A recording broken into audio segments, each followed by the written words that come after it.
sa kalibutan. Ihimo niya ang tanan diha sa gugma,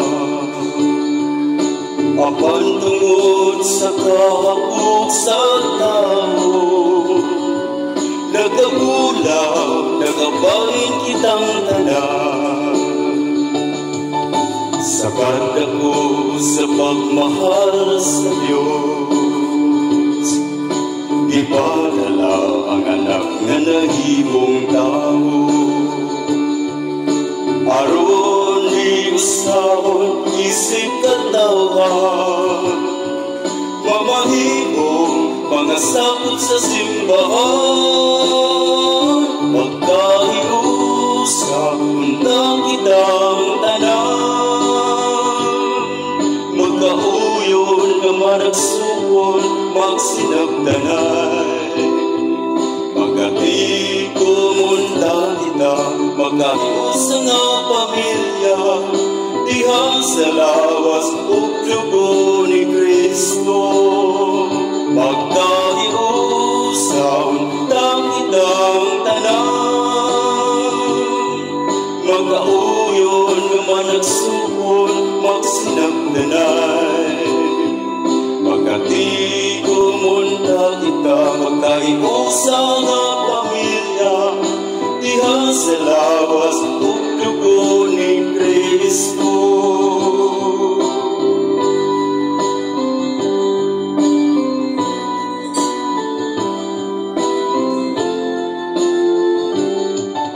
Magampo kitang tanan sa atong banay, sa tanang mga anak o ginikanan,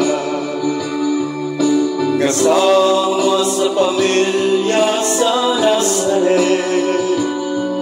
Mag-alagray, tanan magpinahalay, pagkahiusa, untang kitang tanan, magkauyon nga managsukon, magsinagdanay. Magati kumunta kita, magkaiusa nga pamilya, diha sa lawas ug dugo ni Kristo. Magkaiusa, untang kitang tanan, magkauyon nga managsukon, magsinagdanay.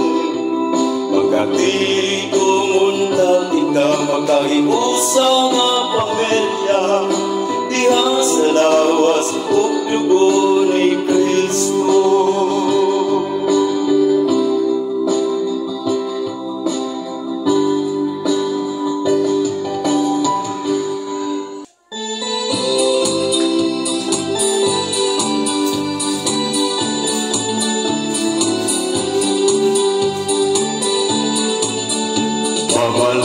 Sabot ang labing bilbil mo, balikan daw sa kagahapon. Dahil sa sadang upaning kamon, karon saan lang mo abot. Ang tanan sa usa katuyuan, pagkapot sa kinatibuan, katawanong kaluwasan, ang Diyos sa kahihitan.